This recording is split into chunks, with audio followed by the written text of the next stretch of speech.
नमस्कार सर्वांना. तर तुमचं सर्वांचं माझ्या पूर्ण सुपर रेसिपी बघा, कुकिंग कुठे चॅनलमध्ये स्किप करू स्वागत नका. आहे. तुम्ही जर चॅनलवर कारण की नवीन छोट्या छोट्या असाल ज्या तर स्टेप सबस्क्राईब असतात ना त्या करून पण घ्या. माहिती पडल्या पाहिजे. आज मी तूप मी बनवलेलं आहे छोट्याशा पारंपरिक कटोऱ्यापासून पद्धतीने. एवढं सर्व तूप बनवलंय, हळद न पावशेरच्या वापरता वरती तूप बऱ्याचशा बनवलंय. महिला हळद वापरता, याच्यामध्ये पण मी हळदीचा हळद वापर वगैरे नाही, काही नाही वापरत. म्हशीच्या मलाईपासून तूप दुधाच्या बनवलेलं मलाईपासून आहे. हे तूप अगदी तयार केलेलं थोडंसं आहे. थोड्याशा मलाईपासून भरपूर तर सारं पूर्ण तूप रेसिपी बनवलेलं बघण्यासाठी आहे. अगोदर ही सबस्क्राईब रेसिपी करून घ्या. कंटिन्यू करा. तर मी आज तूप बनवते आणि तूप मी कशा पद्धतीने बनवते हे मी तुम्हाला सांगणार आहे. खूप कधींचं मला तुम्हाला दाखवायची होती माझी तूप बनवण्याची पद्धत, तर मी तुम्हाला आता दाखवते. ही आहे आठवडाभराची मलाई, म्हणजे 8 दिवसाची आहे. आणि माझ्यामध्ये तरी तुम्ही तूप जर बनवत असेल ना तर कमीत कमी 15 दिवसाच्या आतच मलाई घ्या. कारण की बऱ्याचशा महिला काय करता, एखादा महिना किंवा 20-25 दिवस होऊ देता आणि मग तेव्हा तूप बनवता. तर तेव्हा ना त्या मलाईचा खौट वासायला लागतो आणि कदाचित ते तूप जास्त दिवस नाही टिकू शकत, मला तरी वाटतं. आणि जर तुम्हाला असं फ्रेश तूप जास्त दिवस टिकावा असं वाटतं असेल ना तर 8 दिवसाचीच मलाई घ्या तुम्ही. 8 किंवा 15 दिवसाच्या आत, कमीत कमी दिवसामध्ये. कारण की त्या मलाईचा वास पण नाही येत आणि भरपूर दिवस ते तूप टिकतं. हा तरी माझा अनुभव आहे, म्हणून मी जास्त दिवस काय होऊ देत नाही मलाईला. आणि कमीत कमी 15 महिन्याच्याच, म्हणजे 15 किंवा 8 दिवसाच्या आतच मी तूप बनवत असते. तसं तर मी दर हप्त्याला बनवते तूप. आता मी मिक्सरच्या भांड्यामध्ये ना सर्व मलाई टाकून घेते.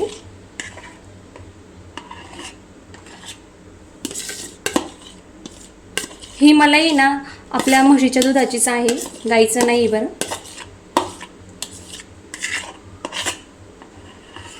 आता आमच्याकडे जे दूध येतं ना त्याच दुधामधली मी मलाई सांभाळून ठेवत असते तूप बनवण्यासाठी. आणि नेहमी मी घरीच तूप बनवते बरं. मी अगोदरच्या पण व्हिडिओमध्ये सांगितलं आहे की मी कधीच विकत नाही आणत. डालडा असो, कोणतंही असो, गाईचं असो, अजिबात नाही. अजिबात बाहेरच्या वस्तूंवर माझा अजिबात विश्वास नाही आहे. तर मी स्वतः बनवते. आता हे म्हशीच्या दुधापासून जमवलेली मलाई आहे. ठीक आहे, आता मी याच्यामध्ये ना सर्व टाकून घेतलं आहे आणि थोडंसं पाणी टाकून घेते. आता मिक्सरला आपल्याला हे फिरवायचं आहे.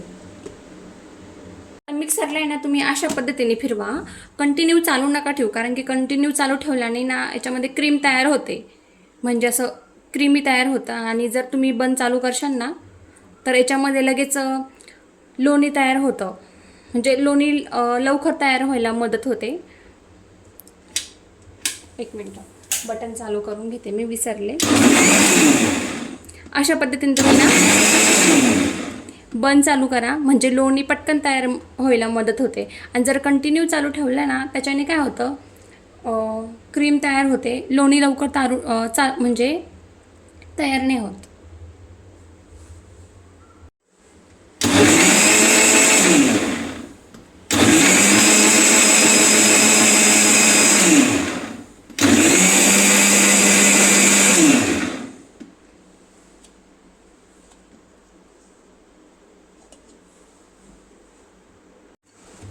तर आपण मधून मधून चेक करून घ्यायचं. आता याच्यामध्ये ना पाण्याची आवश्यकता आहे, म्हणून मी याच्यामध्ये थोडंसं पाणी टाकून घेते.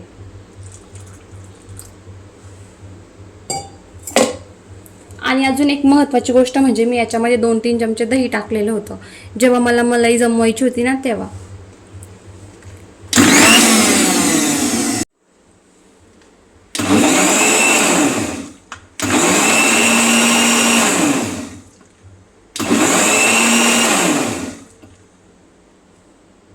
लोणी तयार व्हायला सुरुवात झाली आहे, म्हणजे झालंच आता लोणी तयार.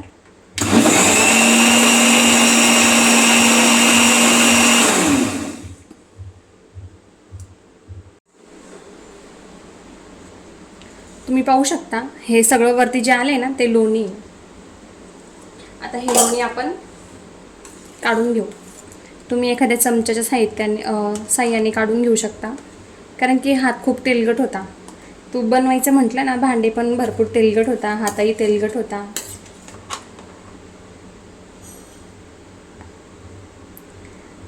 आणि 8-15 दिवसाच्या आत आपण जर तूप बनवत असेल ना त्याचा फायदा कसा माहिती का, खवट वास अजिबात नाही येत. तूप म्हणजे 6 महिने तरी टिकून राहतं चांगलं. जर ऑलरेडीच आपला जर मलाईचा वास येतोय खाऊ, तर ते तुम्हीच विचार करा किती दिवस तूप टिकणार आहे.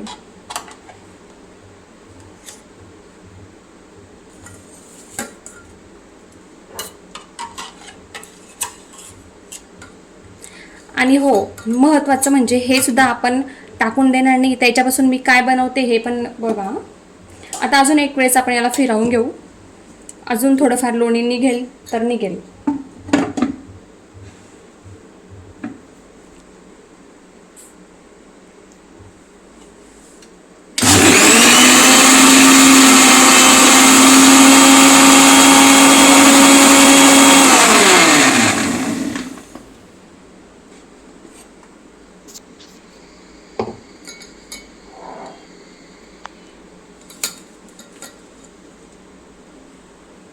आता याच्यावरचं पण लोणी मी या झाऱ्याच्या साह्याने काढून घेते.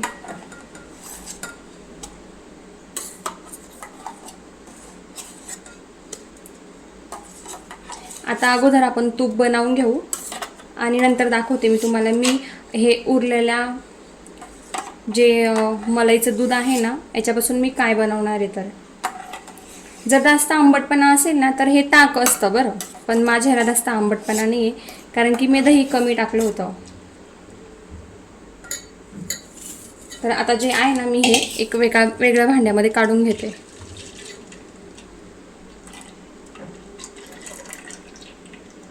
आता याच्यापासून आपण एक वस्तू बनवणार आहे, म्हणजे एक पदार्थ बनवू. याला मी साईडला ठेवून देते. आणि हे जे आपलं लोणी आहे ना, आता याला आपण धुवून घेऊ स्वच्छ. तर मी जी म्हणजे जमवलेली होती ना मलाई, त्याच्यापासून एवढं लोणी निघालेलं आहे. आता हे आपल्याला स्वच्छ पाण्याने धुवून घ्यायचं आहे. आणि जे आपण पाणी धुवायला घेऊ ना, ते पाणी शक्यतो थंड पाहिजे ना.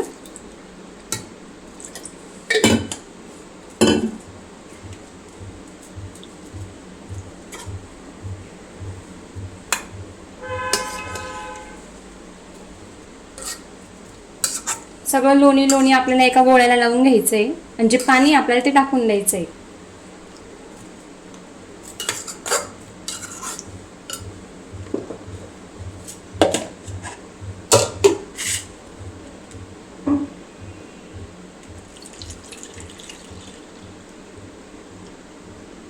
आता शक्य होईल लोणीमधून तेवढं पाणी काढून घ्यायचं बरं.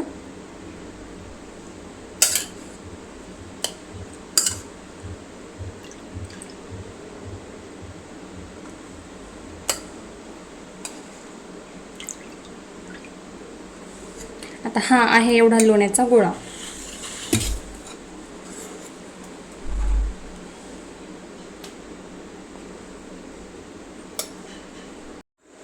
आता आपण स्टोव चालू करून घेऊ.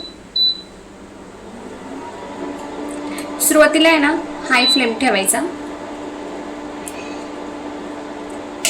म्हणजे हा जो लोण्याचा गोळा आहे ना, तो वितळेपर्यंत हाय फ्लेम ठेवायचा.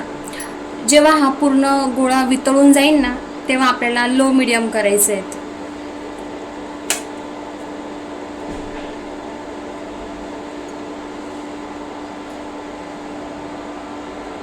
आता आपलं तूप रवेदार बनायला पाहिजे, त्याच्यासाठी काय करते मी सांगते तुम्हाला. आता जे हे तूप आहे ना, रवेदार बनायला पाहिजे, त्याच्यासाठी आपण थोडंसं चिमूटभर मीठ टाकून घेऊ याच्यामध्ये. म्हणजे असं चिकट किंवा असं चिकन तूप नाही होत त्याच्याने. मीठ टाकल्याने काय होतं, दाणेदार तूप तयार होतं.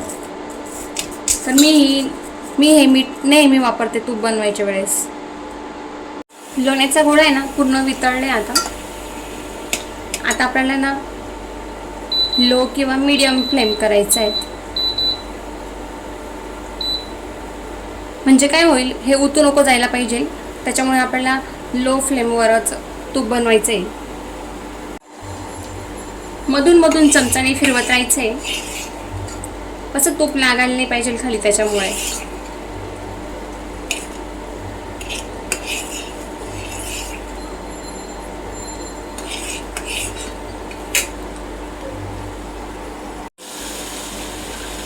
लोण्यामधलं सगळं पाणी आटून गेले. आता तूप बनवायला हळूहळू सुरुवात झाली. कलर पण बदललाय त्याचा.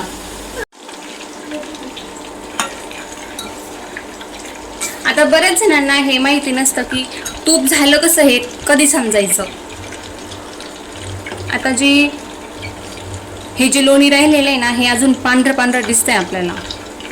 जेव्हा याचा रंग सोनेरी सोनेरी होईल ना, गोल्डन, आणि थोडंसं खाली लागायला येईल ना, तेव्हा समजायचं की आपलं तूप तयार आहे. आणि बऱ्याचशा महिला काय करतात, आता हे जे पांढरेच आहे ना, तेव्हाच तूप बंद करून देता आणि म्हणजे त्यांना वाटतं की तूप झालेलं आहे, पण त्या तुपाचा ना हळूहळू ना वासायला लागतो खौट. म्हणजे ते तूप आहे ना चांगल्या प्रकारे शिजलेलंच नसतं, त्याच्यामुळे त्याचा मला ना खौट वासायला लागतो. आता याचा कलर आपल्याला थोडासा चेंज दिसला पाहिजे. आता हे व्हाईट येतं, याचा मला कलर आहे ना असं गोल्डन दिसायला पाहिजे, तेव्हा ते परफेक्ट तूप बनवून तयार होतं. आता हे बनतच आलेलं आहे. आता मी स्टोव बंद करून दिलेलं आहे, कारण की मी तुम्हाला सांगितल्याप्रमाणे आता हे जे खालचं आहेत ना लोणी, ते लागतंय बघा खाली. याला बेरी म्हटलं जातं. आता ती बेरी मस्त लाल होते. ढवळी अजिबात दिसायला नको आपल्याला ती, कारण की ढवळी दिसली ना तर समजून घ्यायचं की तूप झालेलं नाही अजून, आणि तुपाचा मग खौट वाचायला लागतो.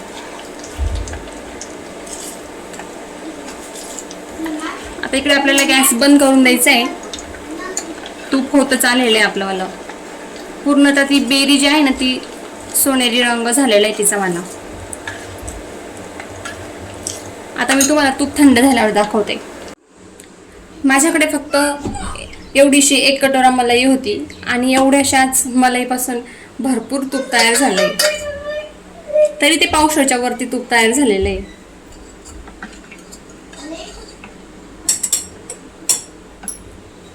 जर तुम्ही अशा पद्धतीने तूप बनवले ना, तुमचं कमीत कमी मलाईमध्ये भरपूर तूप तयार होईल. एक वेळेस तुम्ही अशा पद्धतीने करून बघा. तूप आता थंड झालेलं आहे. आता मी डब्यात टाकून घेते. तर हे अगोदरचं तूप आहे माझंवालं, आणि मी याच्यातच काढून घेणार आहे.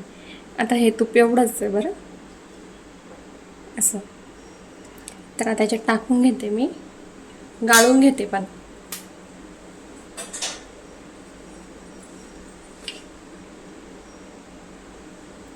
आता बऱ्याचशा महिला आहे ना, तूप पिवळं दिसण्यासाठी ना हळदीचा वापर करतात, पण मी नाही हळदीचा वापर वगैरे अजिबात नाही करत.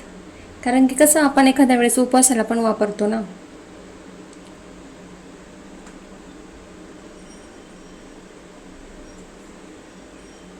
शुद्ध देसी घी तयार. गाईचं जरी नसलं ना, पण आपल्याकडे जे दूध अवेलेबल आहे आपण त्याचं बनवू शकतो.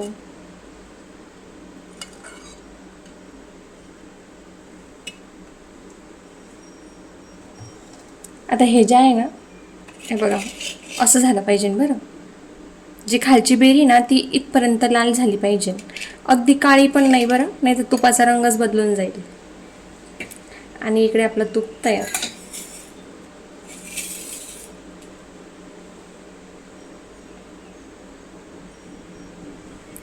तर अशा पद्धतीने तुम्ही पण तूप बनवून बघा, आणि तुम्हाला ही रेसिपी आवडल्यास नक्की सबस्क्राईब करा.